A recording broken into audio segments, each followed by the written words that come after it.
Hello and welcome to The Stinger, a super fan's guide to Marvel, Star Wars, and much, much more in nerd entertainment. Joining me on the podcast today, they have just gone on a journey of self-discovery to the world between worlds.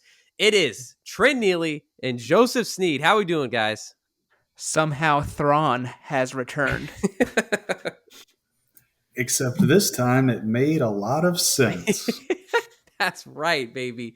Oh, yeah, we are here to talk about Ahsoka today. Yes, I know you have heard us talk a lot about this show in different segments and different formats throughout the past several weeks. Well, now the show is wrapped up. It wrapped up a couple of weeks ago. And Joseph and Trent and I, we've been ruminating on it. We've been thinking about it. We've been forming our opinions. So today, we are going to talk about some of the biggest questions we have after watching the full entire series of Ahsoka. That is what we are here to do today. Thank you all for joining to listen. As always, you can subscribe wherever you get your podcasts. You can follow us on YouTube at The Stinger Pod. You can subscribe to that channel on YouTube, and then you can follow us on TikTok and on Instagram at the same handle at The Stinger Pod. Guys, we're here. Before we get into it, like Joseph, you made a pretty meaningful purchase in your life this week. Me and Trent were blessed enough to witness it on screen before we hit record. Someone in here is the owner of a new Obi-Wan Kenobi lightsaber.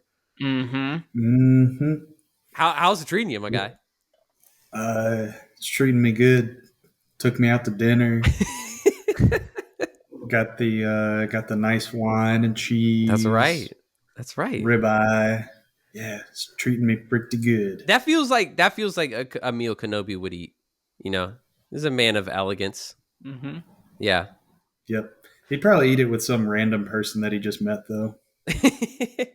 No, we know he's going up to Dex at the diner. Dex is cooking up some steaks for him. Ooh, I don't know. Would you trust a steak from Dex's? Oh, I trust everything from Dex. I don't know. That place. Dex is the man. The health sanitary codes there have got to be atrocious. That's fair. That's fair. You want a cup of Jawa juice? I don't know what that is, but I guess so. He's like pulling his pants up, not wearing gloves. No gloves in sight. Like it is. It's alarming. Dex's diner looking like a plumber back there. But sometimes the places like you don't want to ask, like, hey, did you pass the FDA health and sanitary code? Are the places you frequent the most? You know what I mean? Mm-hmm. I don't know. That little hole in the wall place. Exactly. The little hole in the wall place. Yeah. Well, Joseph, I am glad to know you're enjoying the Kenobi lightsaber. Let us know if you add more to your collection, General Grievous, and just keep us posted as always. Well, I think the cost is going to keep that collection growing very slowly. So. It'll be like we'll check in annually. How about that? We won't put the pressure. That'll on work. All right. So again, we are here to talk about the Ahsoka series in full length today. Guys, as a just broad opening, what is your sentence or two synopsis on how you felt about the show? I had a blast with this show. I had a lot of fun. It was great to see the Rebels gang back again. As a Rebels fan, I loved it so much. They play all of their animated counterparts perfectly, I think, in this. I got some issues with some pacing of some story stuff, where we choose to sort of pick things up and where we sort of choose to leave it. But overall, a really, really solid time and great addition to the Star Wars lore. This is a terrible addition to the Star Wars lore because Chopper didn't actually commit any war crimes in the show. So I can't believe it, the disservice they've done to Chopper's character. No, I enjoyed the show a lot. I was always looking forward to each of the episodes. It was nice to see, like Trent was saying, the Rebels cast. I was watching Rebels as it was coming on. So being able to see Hera and Chopper and Sabine and Ezra. Even the mentions of Kanan in there. We had Jason Sindula. Um, yeah, I had fun, and we got the Chosen One back in a few Yeah, we episodes. did. Let's talk about it. So the prequel itch was scratched in this one too. Yeah, I'm with you guys. Captain Rex. Oh, you have the Rex. How can we forget? My guy. My guy indeed. Captain Rex for sure. Got to shout out the homie. I I'm with you guys. I think this was like, if I had to summarize it, I would say something like, it's a flawed joyride. Like I had some of my wildest Star Wars fantasies fulfilled, and at the same time also had some head scratching moments. Uh but to me, the the highs outweighed the lows for me. And so I'm coming into this like genuinely so excited to talk to you guys about it, because we're not covering it week to week. There's a lot of thoughts that probably enter the text instead, or that just get fizzled out. And so I am eager to talk about a lot of the most important things in a discussion format with you guys, because this show kind of took over. I feel like this show really took over the fandom space in a way that a lot of the Disney Plus shows, at least, have not done in a while. I don't know. Would you guys agree with that? Yeah, I mean, I don't think it quite reached the Andor level because that kind of came out of nowhere. Like nobody was hyped for that show. Um, but yeah, I mean, and especially once our boy Hayden Christensen came back, the internet Yeah. was like, "What?" For people who maybe didn't watch Kenobi and sort of aren't in the know about this little Hayden Renaissance Yeah. Star Wars fans are having. Yeah, I think that moment for sure that took over the internet for a solid like 10 days. Like there were so many like conversations and homages and references to that one shot of like the Darth Vader frame where it like switches to Mm-hmm. Darth Vader for half a second. Yeah, but no. So yeah, I don't think this would quite hit like I said, the Andor levels of social media dominance, but I definitely think the buzz was much more strong than Mando season 3 or Book of Boba Fett was. Yeah, and it was especially stronger than that piece of garbage they tried to call Secret Invasion. But yeah, I think I agree with Trent. It doesn't, which, at this point, I don't know what's going to hit the highs of Andor. Um, Yeah. Yeah. but it was kind of good to see a little bit of Andorish stuff with some Senate hearings Mm. and things like that. But it didn't hit the same things as Andor. And I think you kind of see, um, you see all of Dave Filoni's strengths and weaknesses in this show, whereas the writing in Andor basically had no weaknesses. Um, is really one of the few Disney Plus original shows at this point that doesn't have weak writing, Yeah. or all around weak writing, because Mando has had some really good writing, and Mm-hmm. Kenobi had some, but had a lot of problems. Boba Fett had a lot of problems. But yeah, I think this one was good, and this one seemed to be the one for like the hardcore fans. Yeah. I don't know how accessible the show is for everybody else. Yeah, that's definitely something we're going to talk about later. I definitely have some thoughts on that. I to kind of start the conversation, how about we each give like what our highest moment was, and maybe what our lowest moment was. Maybe not moment in the show, but just, something about the show that you felt like, the show did extremely well, and something it failed at. In terms of extremely well, it's sort of what we all I think touched upon. I think the casting of the Rebels counterparts in live action was pretty much perfect. Yeah. Everyone pretty much is better than I could have imagined. I'm a little bummed we didn't get to see our guy Zeb. That was a bit of a Yeah. bummer here. But everyone else, Mary Elizabeth Winstead, like had that commanding Hera general mojo going on, but also that maternal thing, which that Mm-hmm. character needs to have both of those facets. The actor playing Ezra like blew me away. I'm like, this is 100% Ezra, but just aged up, and I'm Incredible. kind Yeah. of like it's a magic trick almost. In terms of biggest weakness of this show, I do not believe, for me personally, this is subjective. I'm Yeah. not saying I'm right. and writing stuff is super hard, but I do not think there are 8 episodes worth of story here. I think Yep. I think we could have combined some episodes. I think we could have restructured things or gone a different way. I think there's like 5 or 6 maybe solid episodes of television that's stretched into 8. I think one of the strengths of the show, kind of the Sabine gets stabbed in the first episode, notwithstanding, is it made lightsaber fights really powerful again. Yeah. It seemed like, especially I mean, you can't ever have an Anakin fight that doesn't seem powerful, but that was like the gold standard of Disney Star Wars lightsaber fights. Yeah. Where it actually felt like an old school lightsaber fight. Weaknesses of the show, I mean, it kind of goes back to weaknesses of the New Republic. They're just like, hey, Thrawn is here, and they're like, no, he isn't. And it kind of is like the oh man, I can't say what it is because Josh hasn't got to that book of Harry Potter, I don't think. Which Harry Potter book are you on? All right. Okay. So, all right, guys. Just real quick. No. This is perfect. Okay. So we're going to take a segue right now. Y'all got 5 minutes for me?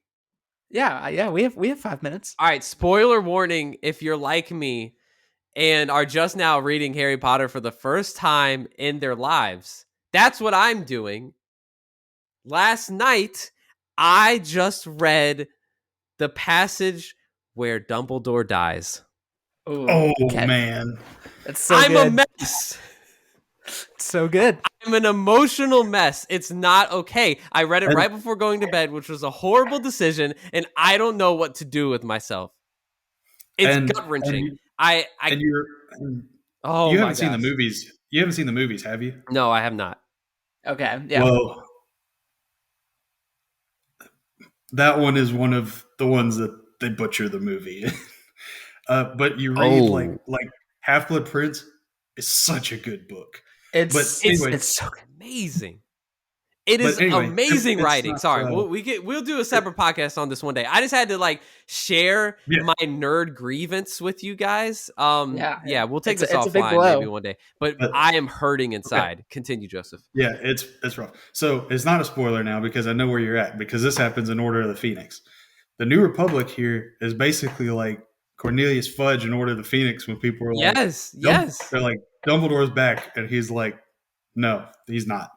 And that's kind of just a weakness of the New Republic because they're like, hey, we have New Republic officers who saw this gigantic hyperspace ring that's going to bring back Thrawn. And they're like, nah, I don't think so.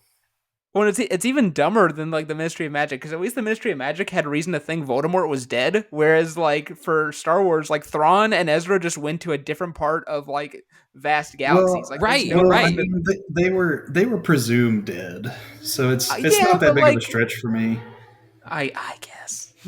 Okay. Yeah, but the threat's okay, this lady got broken out by 2 Sith wannabes.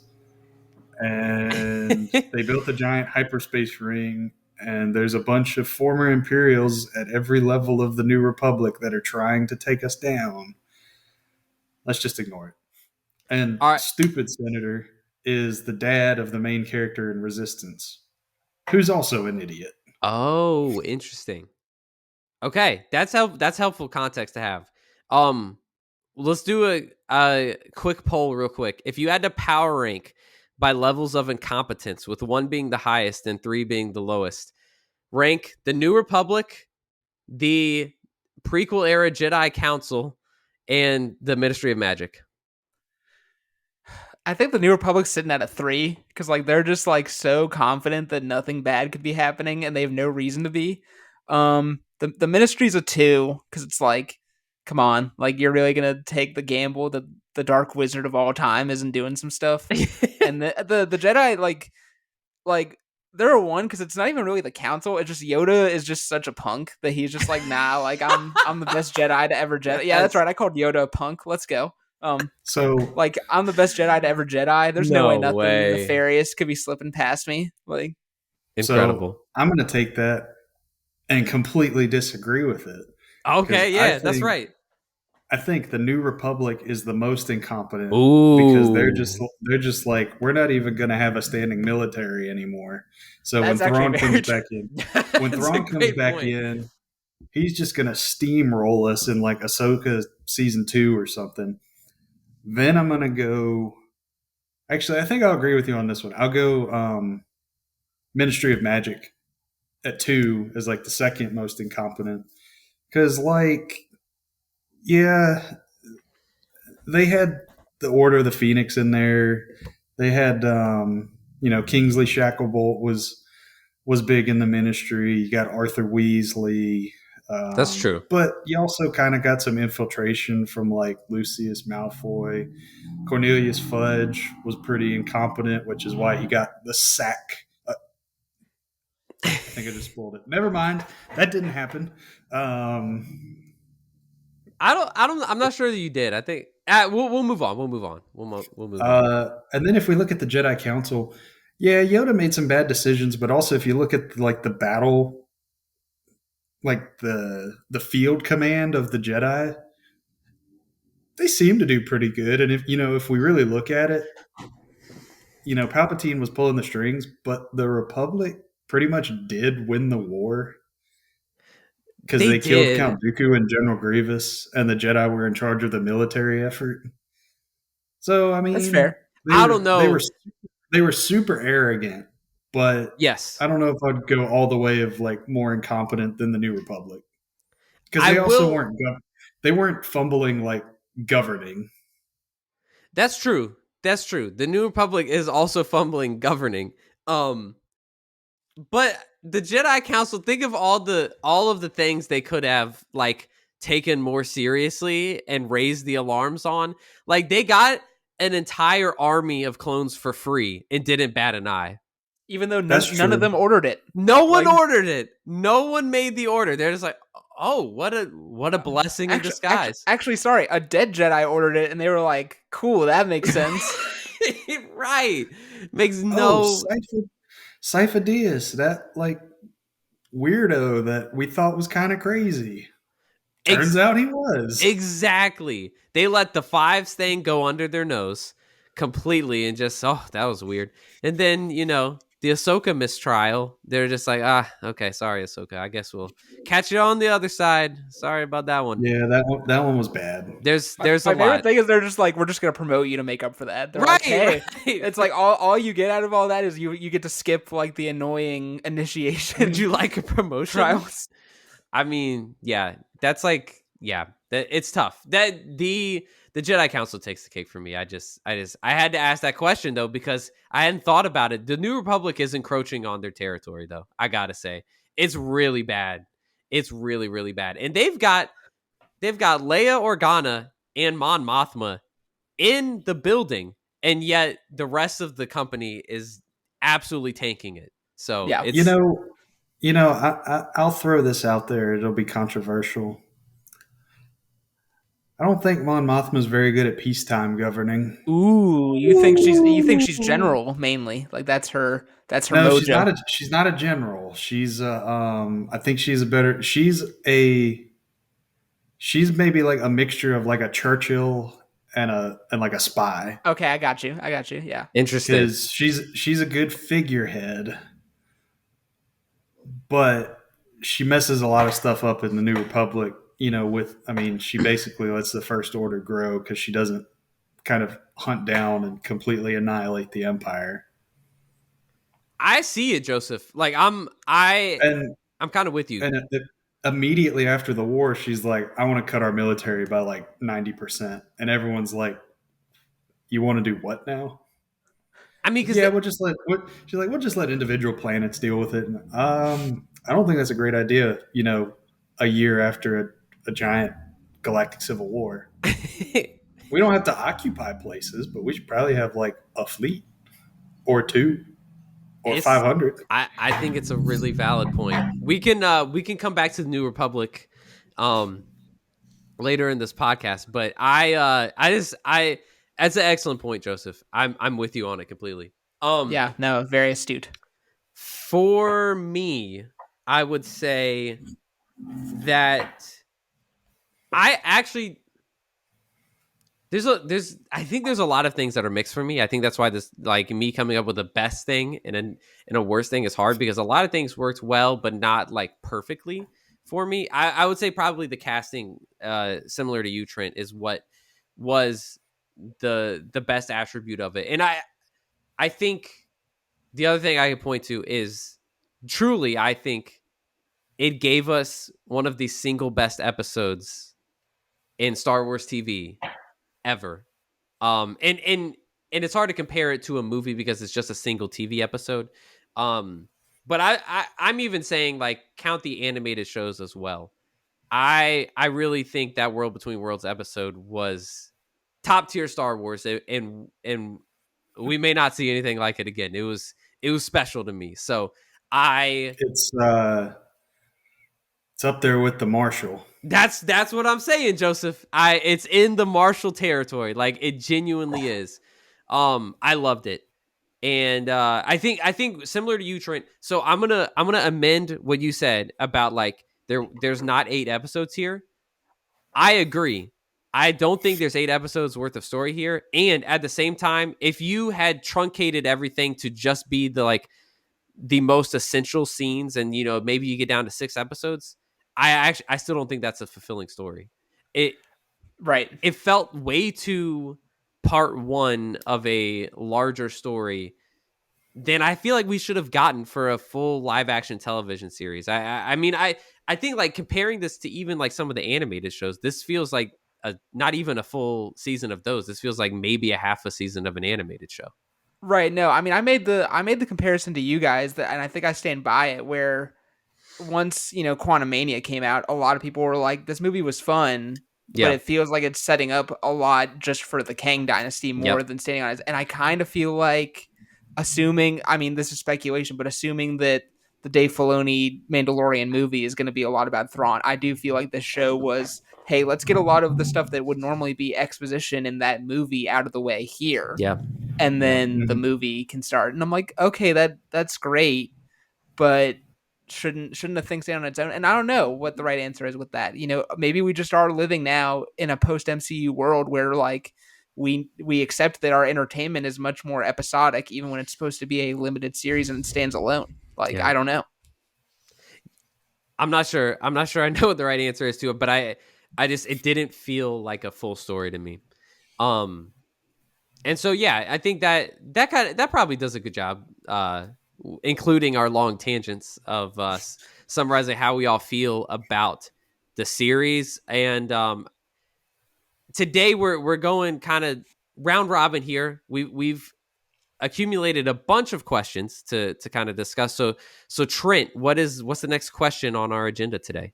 Yeah, so if we're gonna talk about a series titled Ahsoka, I feel like we should talk about Ahsoka and sort of what you all think of her journey. We've followed this character now all the way since the Clone Wars days, and Dave keeps bringing her back and peeling back more layers of the onion, so to speak. And so, what do you guys think of this journey she went on for these 8 episodes?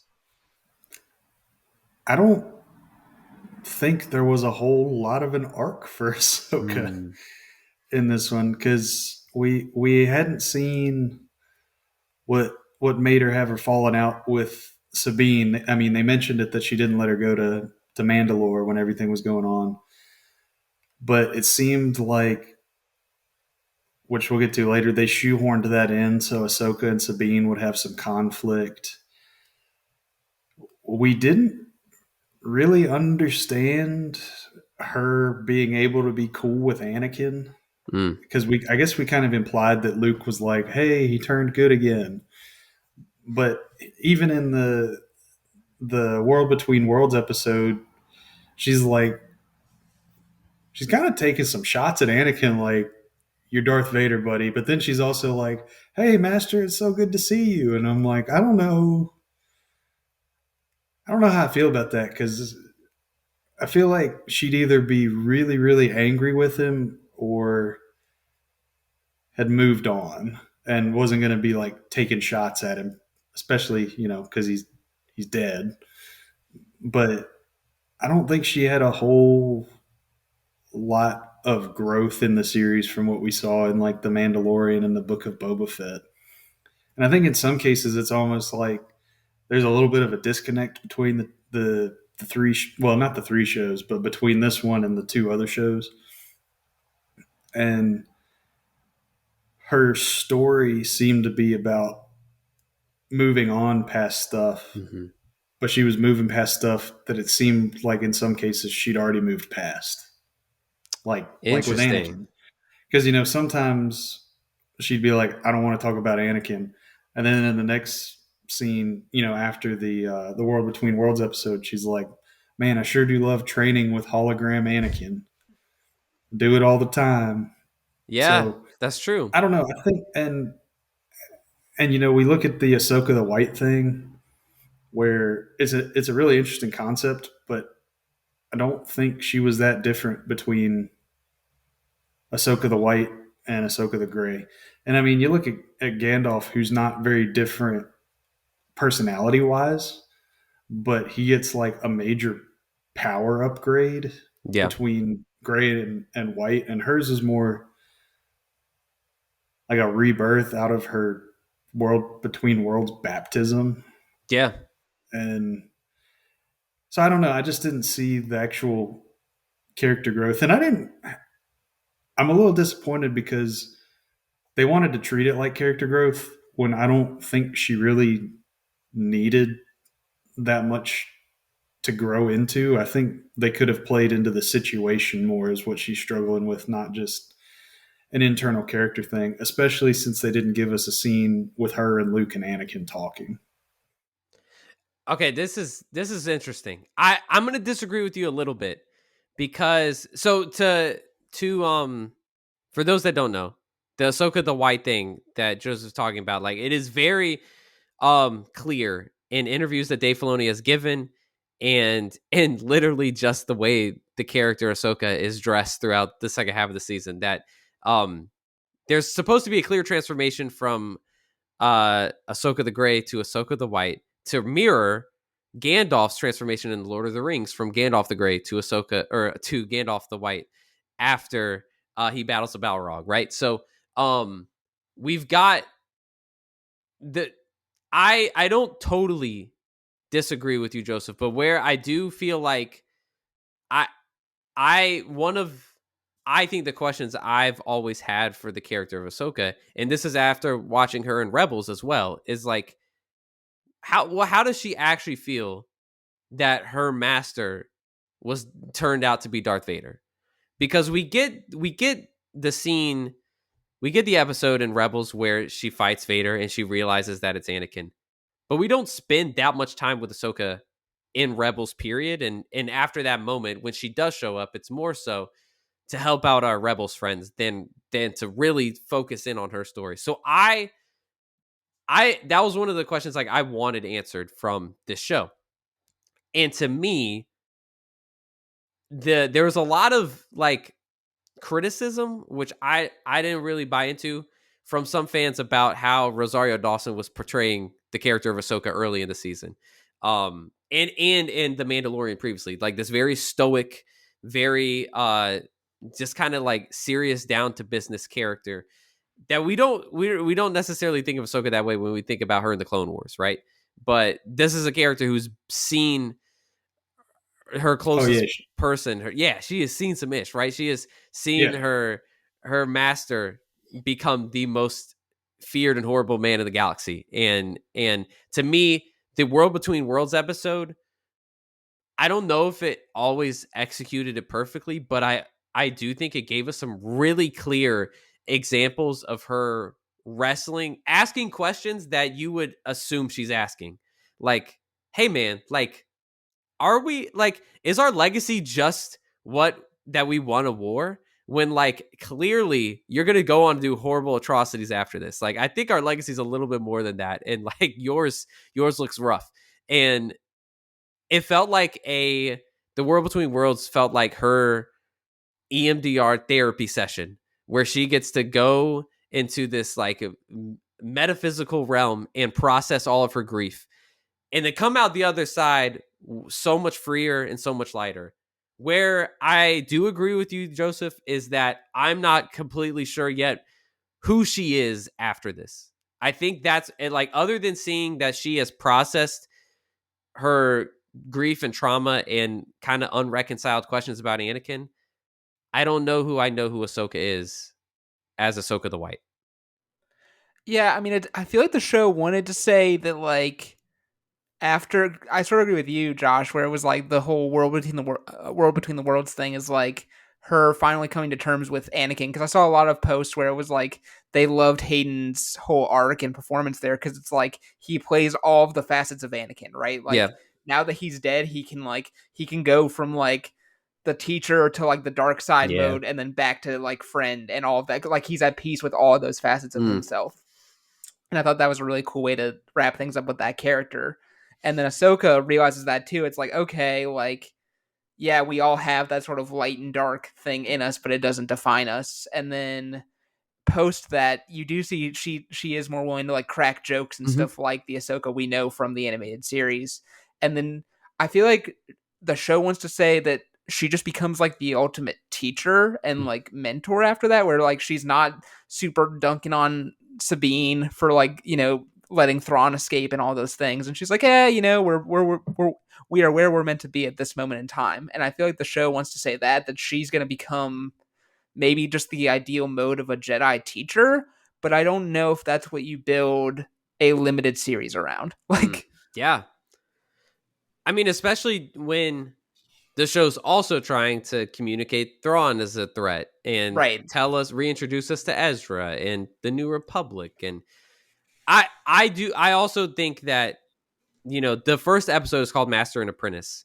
There's so many comparisons between Anakin and Ahsoka's relationship, now Ahsoka and Sabine's relationship, and then Baylan and Shin's relationship. Like, it's this like triad of different master apprentice relationships, and they're all different in some way. And I feel like it didn't go well the first time with Ahsoka and Sabine because Ahsoka was afraid to essentially become to Sabine what Anakin was to her, because that's the only master she ever knew. And so and maybe why she turned down being Grogu's master in The Mandalorian. I think that's like another shred of evidence that we have for that.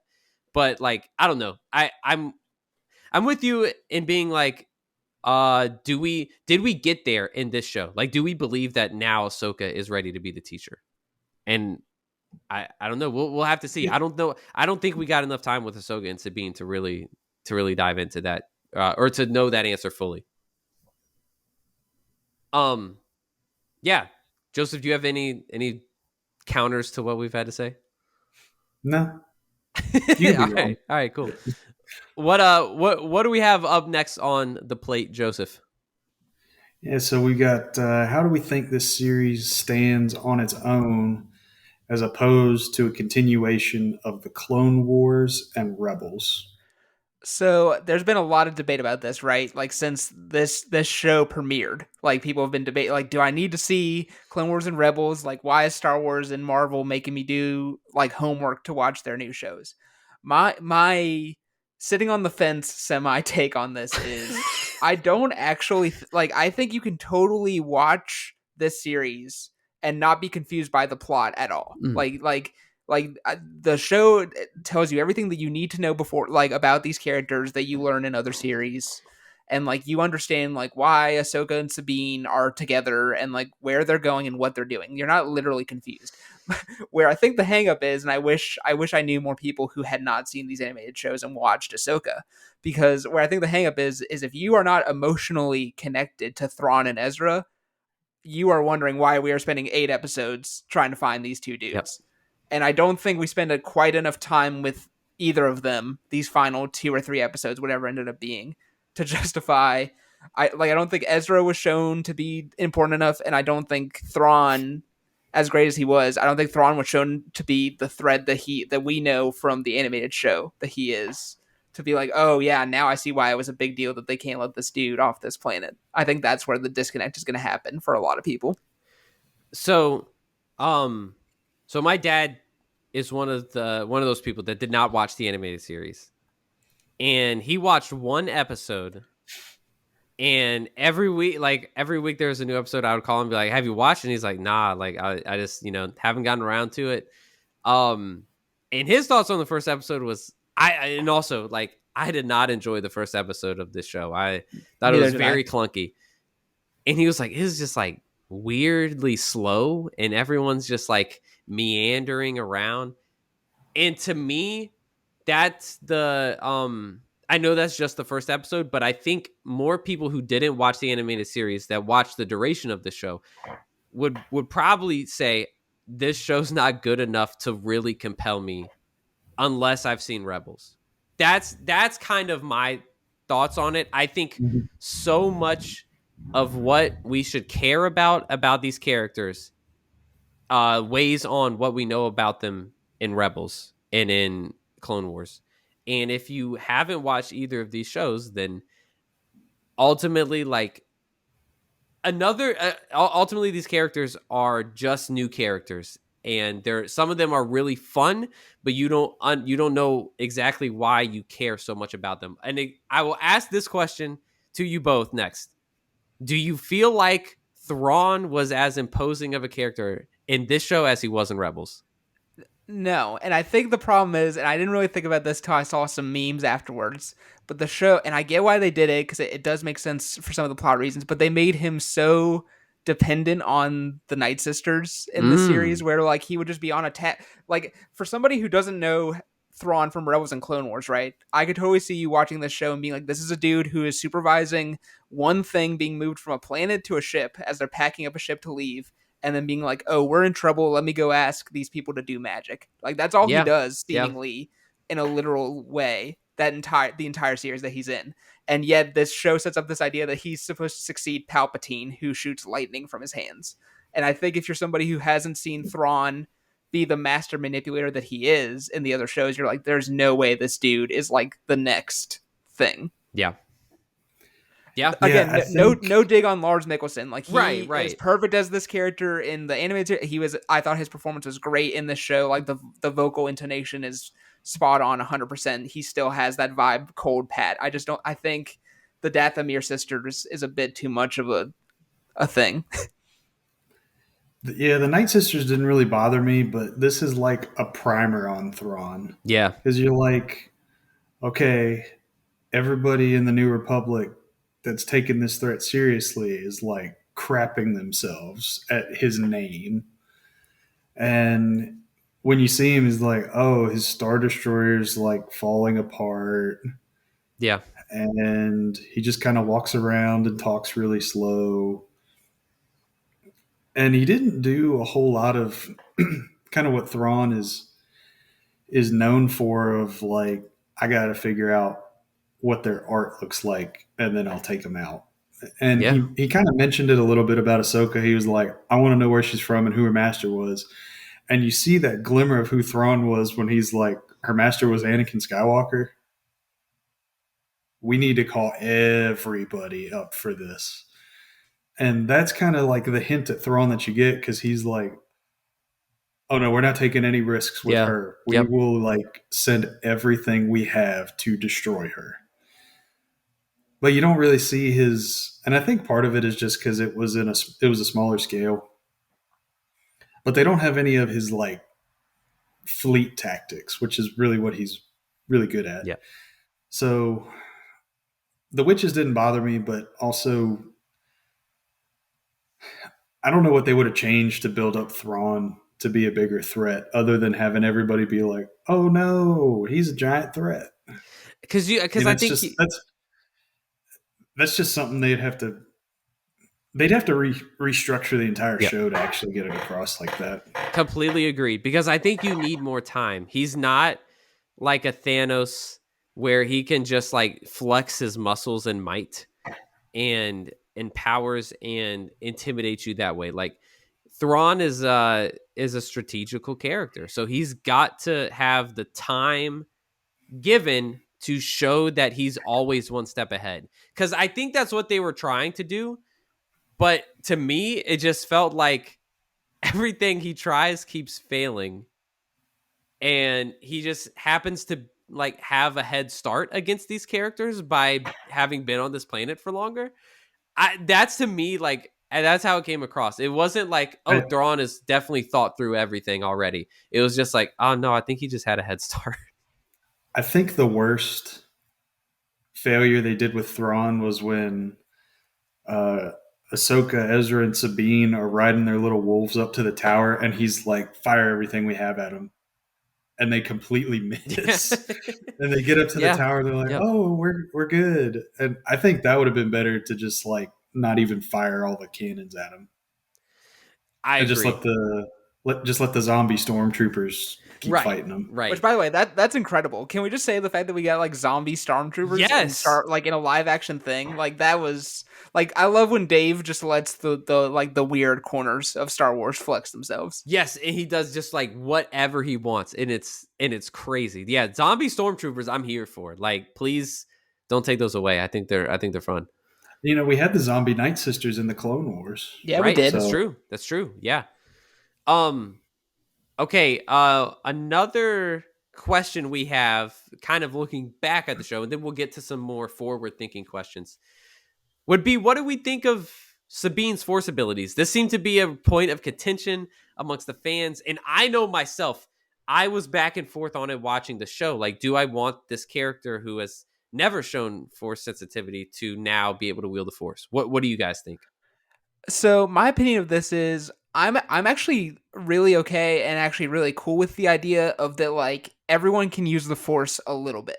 Okay, Like yeah. I think that's because like Obi-Wan Kenobi says that basically in A New Hope where it's like it surrounds and penetrates all living life or something to that effect.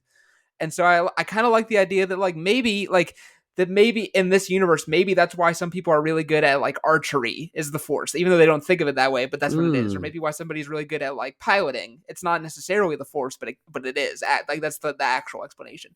What I don't want is that Sabine to go away from being a Mandalorian mm. and then being just like not just a Jedi, but you know what I mean. Like we have plenty of Jedi and Force users, and they're all cool. But I think there's something to be said about just having your Han Solos and your Poe Yes. Damerons, who are like mhm. these are just skilled people who can do stuff. I don't want the Force to just be this like we need to hit the upgrade button on this character and like have them be awesome. And it's like no, Sabine's already awesome as a Mandalorian. She doesn't need this to be better. I'm cool with it adding different hurdles to the character and dimension, but I don't think it needs to be she does not need to become a Jedi by the end of wherever they're taking her. I don't hate it. Yeah. I'm not a huge fan of it. What I do like is that unlike Finn, they actually committed to it Yes. Yes. Yeah. instead of Great point. because if you're gonna do it, I'm like, all right, if you're gonna do this, just go on and make her use the Force. And she kept struggling with it, and Hu Yang just like straight up dunked on her a Roasted couple of her. times, like you are Hu the Yang is a worst. savage. He's Hu like, Yang's the you are the best. worst apprentice I have ever seen in 25,000 years of training Jedi. You are the absolute worst. I think it came about a little abrupt for her in the last episode to where she was like magically picking up a lightsaber and then throwing Ezra like Yeah. across a chasm.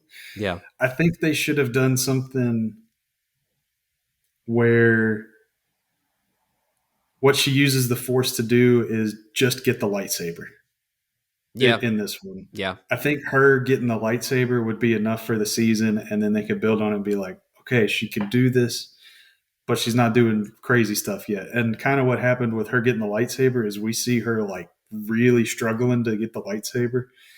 And then she rolls up to Ezra and it's like, how about I help you out? And he's like, I don't know about that one, Chief.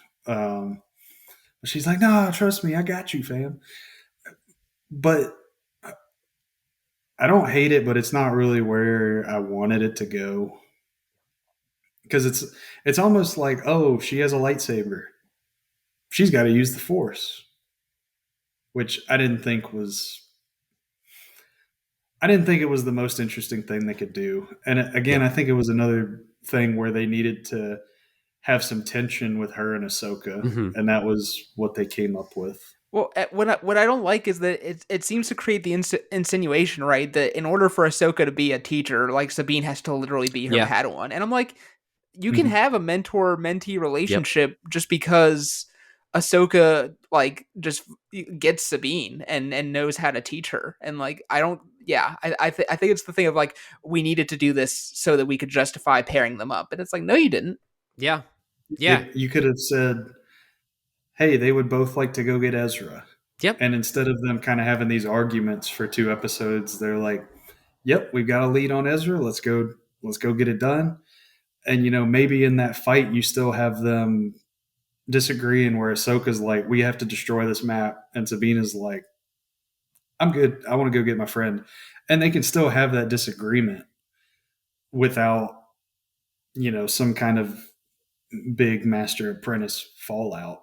And I still think it would be consistent with both characters. Yeah.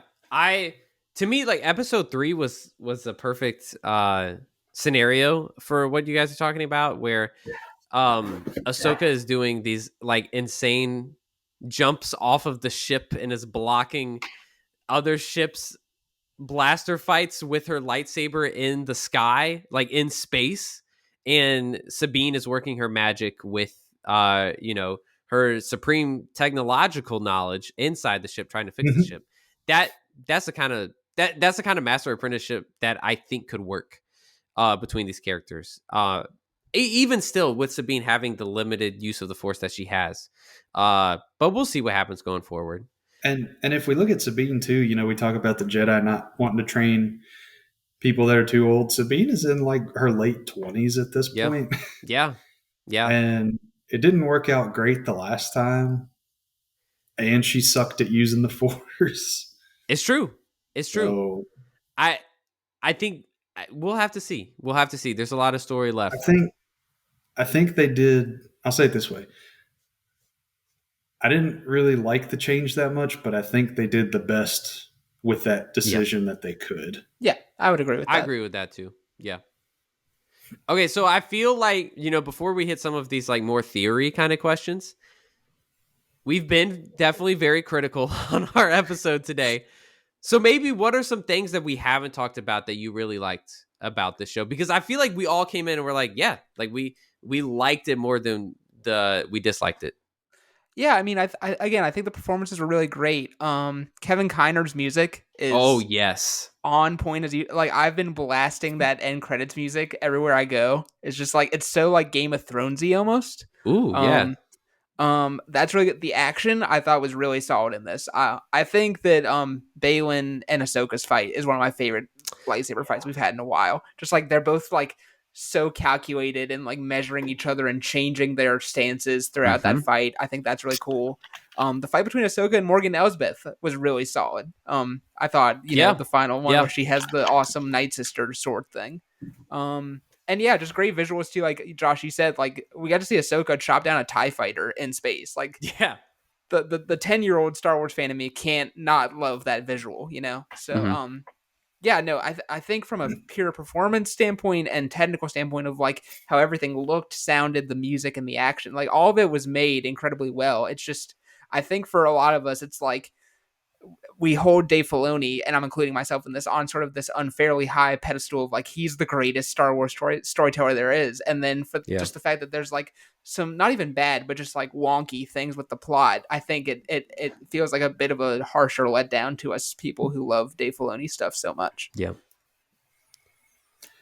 Yeah, I think as far as the casting goes, they're all really good, but you look at this guy who played Ezra, and you're like, whoa, this is just straight up Ezra. Yes. Um, I mean, I thought he was great. A little secret casting thing that was funny from the first episode. They had Clancy Brown come in as Ryder Azadi, and that was really funny to kind of see him in there as the character that he played from Rebels. And it's always great to see Mr. Krabs. Um, they had the kid that was the senator in the first episode. He was from Rebels. He's friends with Ezra when he was undercover at the Imperial Academy. Um, so yeah, I think the Easter eggs were fun. Um, I thought for the most part there was a scene where Ahsoka jumped out of the Jedi shuttle in like episode 7 or 8 that was hot garbage. I'm But for the so most glad part, you said that. the CGI was good for the most part, and fun space battles, and I always love seeing X wings. So, Yep. but yeah, that scene where she like slides out of Yes. the Jedi shuttle and like bounces across the ground, it was awful. I did not see anyone else talk about this. I'm so glad you saw it, Joseph, because that scene I audibly laughed. I was like, "Oh my god, Mhm. what? That looks like they just like snuck a like 5 second clip of someone jumping off of a like a gym wrestling mat on, and then just did some Photoshop work on it. It was weird." Oh no, they copied the same thing they did in Wonder Woman 2 where she's flying and it looks awful, but you're kind of laughing because of how awful it Yes, is. yes. I'm glad someone else noticed. For me, I I think this Hayden Christensen performance was the best Hayden Christensen we've gotten in any Star Wars anything. Ooh. I will say it. That's his best work in Star Wars, I think. He was so good, and I don't really care what Disney's plans are with Star Wars right now. I am demanding that you give us some kind of Hayden Christensen spinoff. Like, I don't care if it's, like a Tales of the Jedi, but live action. I don't care if it's a Vader series. I don't care what it is. Let this man cook. And I genuinely, I, it, it was one of those things where we all grew up loving the prequels, and I always loved the character of Anakin. And when I go back and rewatch the prequels, I'm like, oh man, like Hayden, my guys, you could tone it back a little bit in some of these scenes. And to see him turn around and, like you said earlier, Trent, it's like we got to see an Anakin that was at peace with all sides of himself. And we got to see Hayden Christensen like so beautifully portray every facet of Anakin in a single episode of television. And it just felt like it felt like truly a Star Wars blessing to watch. And it just makes me happy for him because all of the hate he's received throughout his career. I mean, the Star Wars prequels may have messed his career up, like and messed him up with a lot of like opportunities he could have had elsewhere because of the way fans reacted to them.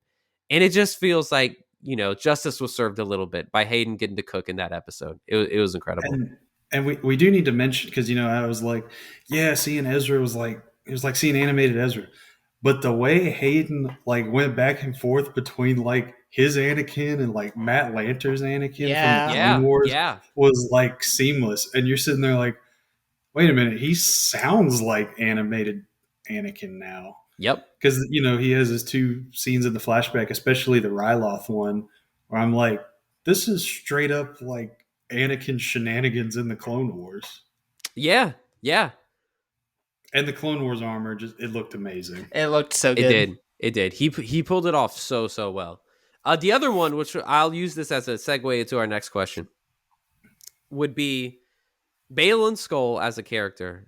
I absolutely love so much, and we've said it before on this podcast. But rest in peace to Ray Stevenson. I know it is sad that he is no longer with us, and that we cannot see him play this character any longer because he was so good in this show. And I love this is like some Dave Filoni expertise, in my opinion, is to create a new character, create a villain who is not a Sith and somehow like excellently mirrors Ahsoka because he's a Jedi who left the Order, but instead of being the hero that Ahsoka was, he decided to choose a more selfish and like power grabbing route, and that makes for a really compelling villain that I want to see more of, and I want to see more Baylan and Ahsoka showdowns because they're perfect complements to each other. And when you get the hero villain dynamic, that's what you want. You want to see people who are just like, if things had gone differently, they truly could have been the same person. And so I loved his character so much. Yeah, no, it's great. But that does lead us into our question. How do we think Balin's journey is going to continue now that, tragically we lost Ray Stevenson to these, real life circumstances. How do we think they're going to pick that up? I think they're gonna. I think they're gonna end up recasting. Um, they're not gonna do this stupid AI generated CGI face because that just seems disrespectful to me this soon after he passed away, and I mean in the future also.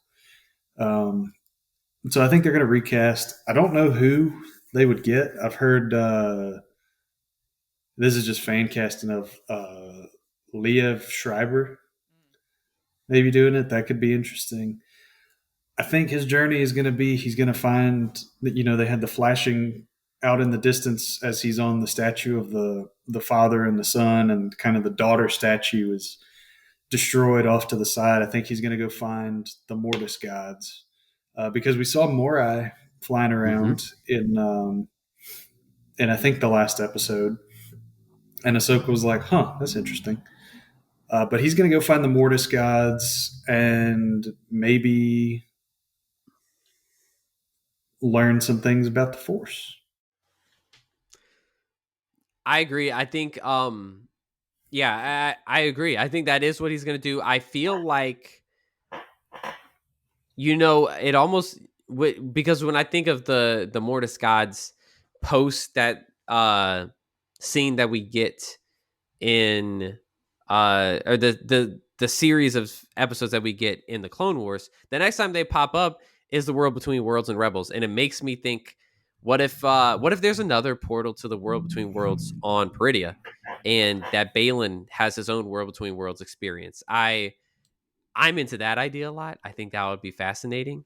But we'll see. I am so intrigued by bringing the Mortis gods back into the fold. They're such a interesting and uncharted concept in the Star Wars mythology, and I would love to see what Balin could explore there. Yeah, I mean, I'm really liking the theory that the Balin was a young Jedi who escaped Anakin during Order 66. Have you all seen that theory? No, I have not. That he's the Master Skywalker. What are we gonna do, kid? Oh shoot! I think he's too old for that. I think he is probably Oh yeah, slightly. yeah. He definitely Because is. I think he's probably the same age as Anakin, because Anakin at this point would be in his early 50s. Yeah. I don't know. That would be pretty cool, though. That'd be pretty cool, though. Yeah. I agree with you guys. I think that character's really interesting. That they're probably gonna end up recasting him with somebody who can hopefully, pay tribute to what he did, but still feel comfortable enough making it their own. The other thing I could see them doing is they could just give his journey to Shin, just have his apprentice naturally sort of pick up where he left off. Or yeah, I could see them pivoting that way because I like where they left her character as well, where Ahsoka sort of offers this hand, and you see this moment of hesitation where she's like, I don't trust these guys, but I don't know if I want to stay on the bad guy path. But yeah, so I think we leave her character in an interesting place that I could see her character sort of picking up the quest in some way or fashion as well. I love that because it flipped Balin's offer to Sabine earlier in the series on its head. Mm-hmm. And it was like, let's try it the other way now, and it goes completely the opposite direction. Yeah, she's going to lead the Raiders against Sabine, Ahsoka, Huyang, and the Crab people. What a war! That would be quite the fight. They're going to be throwing like slingshots and sticks at them. Joseph, what else do we think future of the of this story? What do we got next? So we got what is Thrawn doing on Dathomir, and what's his relation to the Night Sisters? Yeah, so I think this is a twofold purpose here. I think the main one is that Thrawn knows he can't just like show up on Coruscant right off the bat here as soon as he comes back, right? Like the New Republic would blast him out of the sky and it would be over. So I think he knows he's like, I'm going to go to Dathomir. Nobody wants to mess with witchcraft. Nobody's going to come looking for me here. But I wouldn't be surprised if like he and the Night Sisters are going to cook up some like ancient magics to unleash upon the New Mm, Republic to help their new evil plan in some way. I would much rather be something totally bonkers Star Wars like that than they build a third new Death Star array right. thing. So that's what I'm hoping is just that it's a stealth cloaking precautionary measure, and also maybe this is some like evil plan. Kind of like the minor spoilers, but the, like what the evil people are up to in the D&D movie. If you saw that, Oh, yeah, yeah. Okay. I haven't seen it yet. I've heard it's really good though. it's a lot of fun. It's so I, much fun. Yeah, like surprisingly one of my favorite movies this year. Me too. Um yeah, I am like I personally I really like the decision to have Thrawn have an alliance with the Night Sisters because I feel like based on the little I know about Thrawn from the novels, he is from distant reaches of the galaxy. And the Night Sisters on Dathomir are kind of in the same boat where they're first of all, like we're learning that they have origins that trace back to Peridia in this other galaxy. So they're really from like the nether regions of the Star Wars universe as a whole.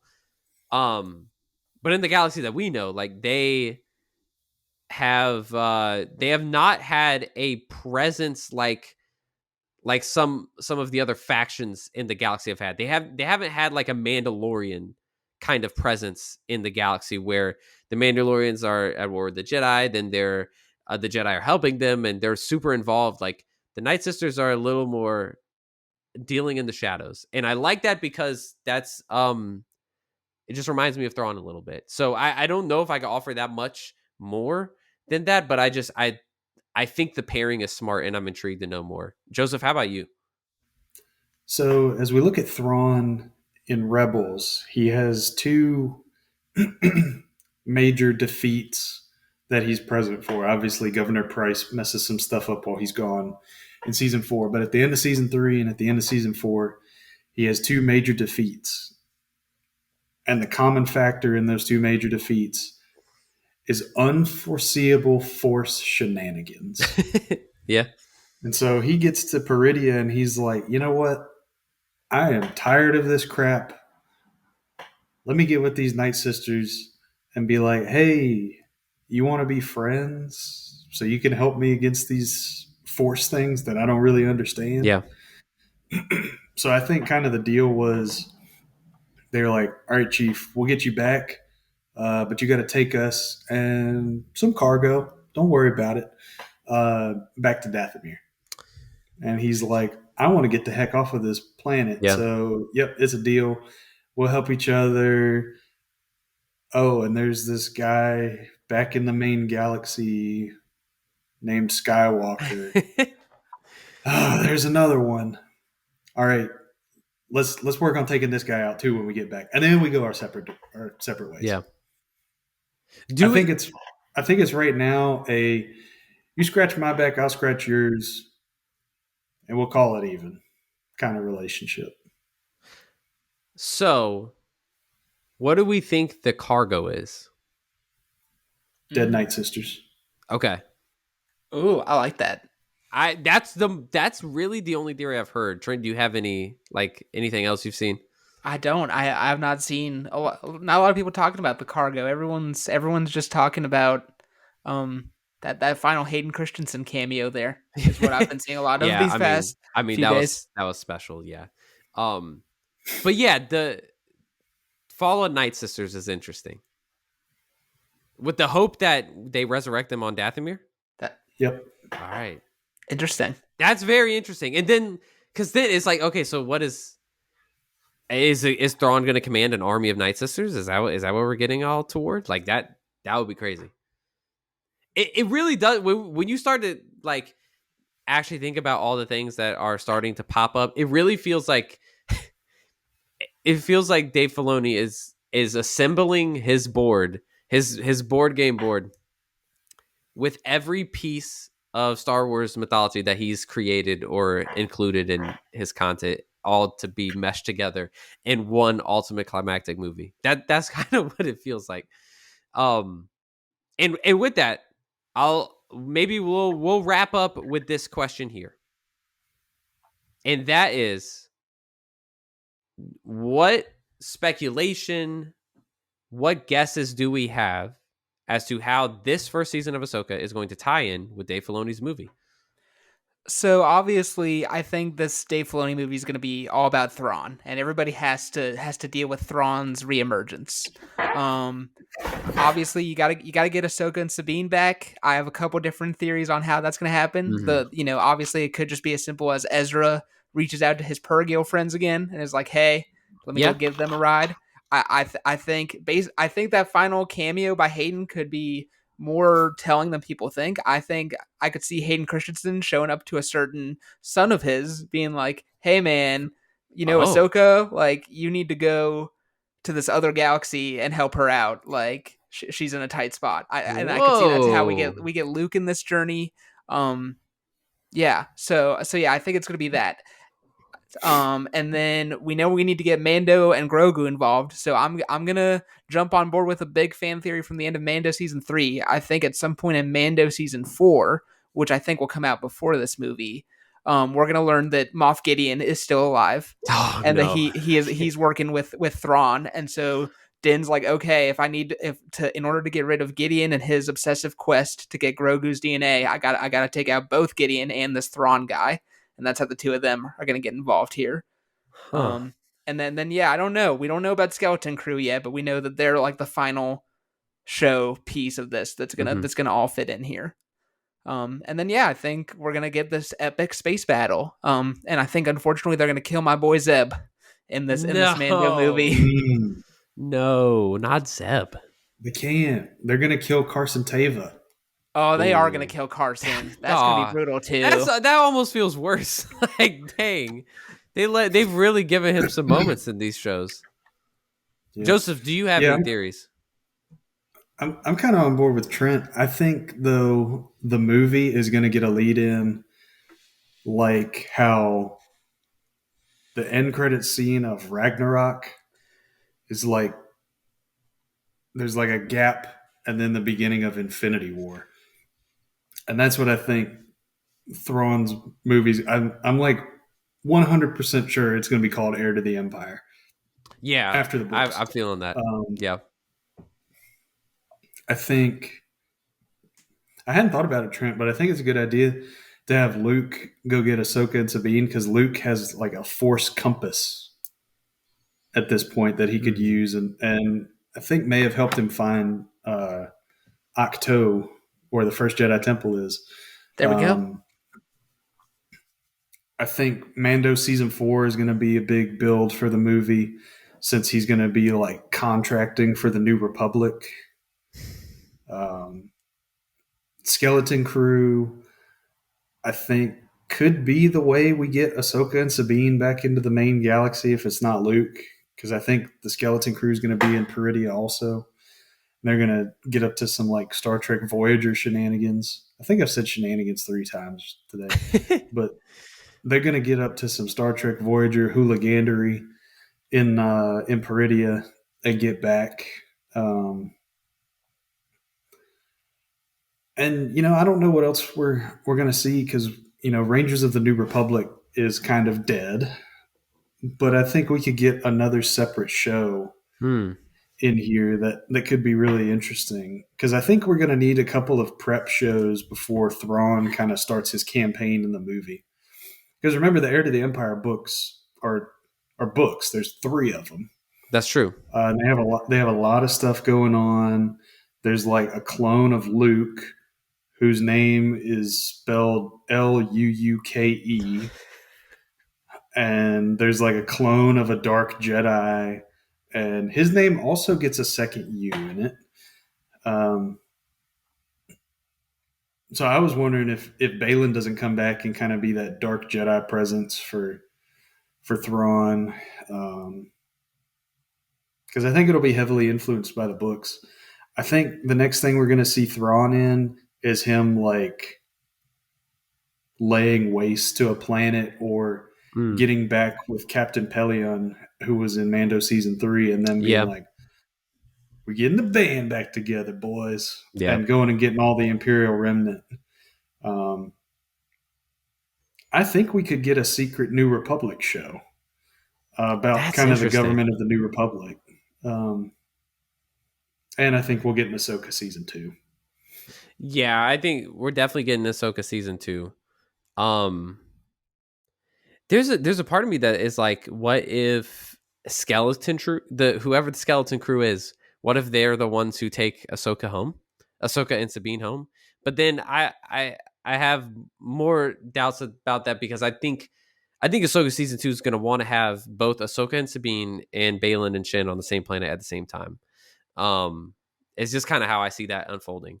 One one question I have: does it feel weird to you guys that it feels like Mando and Grogu have been kind of put on the bench in this whole saga? Because it feels weird to me. They were not even the main characters of their own show, and now it feels like the Thrawn and Ahsoka cast and Rebels cast are like the main protagonists. But that feels weird to me. Well, it's a weird thing that they've written themselves into, right? Where the main threat slash need for them to get involved into broader galaxy affairs is people want to kidnap Grogu and like, use his DNA to create force sensitive abilities or whatever is going on. Um, Yeah. um, and so it's like Din's not going to actively look for a fight, and so you can't have him like willingly put Grogu in those situations. But then also, like, you can't have every episode be like people trying to abduct Grogu. And so I Yeah. feel like part of it's just like they've written themselves into a weird spot. No, but yeah, I think what you were saying, Joseph, of like Din is now saying like, "Oh, I'm contracting with the New Republic to hunt down this sort of Empire remnant." I think that did create an avenue now of, oh, okay, if he's going to be hunting down lieutenants of the Empire and Thrawn's trying to rebuild the Empire, that creates a natural segue for him and Grogu to sort of have an on ramp back onto the larger story here. And I think that kind of plays into the problem we kind of had with season 3 and Book of Boba Fett of I still think they should have kept Grogu away for a little bit. And that's why I think they could do something where Ahsoka and Sabine get back in Skeleton Crew, because they had the major occurrence in Book of Boba Fett where Grogu was back with the Mandalorian, and people that just watch the Mandalorian are like, okay, he's gone, and at the end of season 2, oh wait, the beginning of season 3, what happened there? I thought Luke Yeah. Skywalker took this kid to go train it. What's going on here? And so I think they're playing a big gamble in making it a single story that people might not pay attention to it. I mean, I had people saying, so when does Ahsoka take place? Is this like during when is this happening? So I think they've got some things to clear up. Yeah. I think so too. I mean, the potential for what we could see is extremely high, right? Like they do everything right. The potential is like a Star Wars crossover like we've never seen, and it be an absolute blast. They just got some work to do, so it's going to take some while. It's going to take some time over the course of multiple seasons of different shows to get to that point, and that's what I'm hoping. I'm hoping that by the time we get to the movie, we're in a place with all the characters where we feel like the movie happening is what makes sense next, not that we skipped some important plot beats on the way there. That's my hope. But well, guys, I think that's gonna do it for our Ahsoka episode. I feel like we aired it all out. What do y'all think? Yeah, I think so. My only other thing is I'm kind of done with Star Wars plots having these things of like we need to find a map to go somewhere else to get somebody else. Like Great call. Force Awakens did it, Holocrons and Episode 9 did it. I'm like, okay, like that can be over as a MacGuffin. Like we can find other things. This one made the most sense because Ezra and Thrawn literally went to another galaxy, so I get it. But I'm still kind of like, all right, maybe not maps need to be the answer to everything. We gotta find a better way to get around the galaxy. Like, can we install GPSs into everybody's? Wait a minute. Let me go find a dagger that's cut perfectly into the shape of the exploded Death Star. How about that? It was supposed to be in space floating, not crashed on a planet, but yet it still tells me exactly what I needed to. It Yep. makes sense if you don't think about it, guys. Guys, It still doesn't make sense.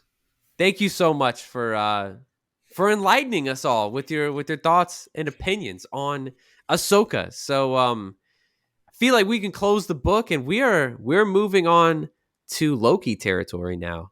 You will hear some thoughts that we have about Loki in the near future. So stay tuned and plug into Loki on Disney Plus. But guys, it's been a blast as always. Listeners, thank you as always for your support, and you can again subscribe wherever you get your podcast and subscribe on YouTube, and then follow us at the Stinger Pod on Instagram and TikTok.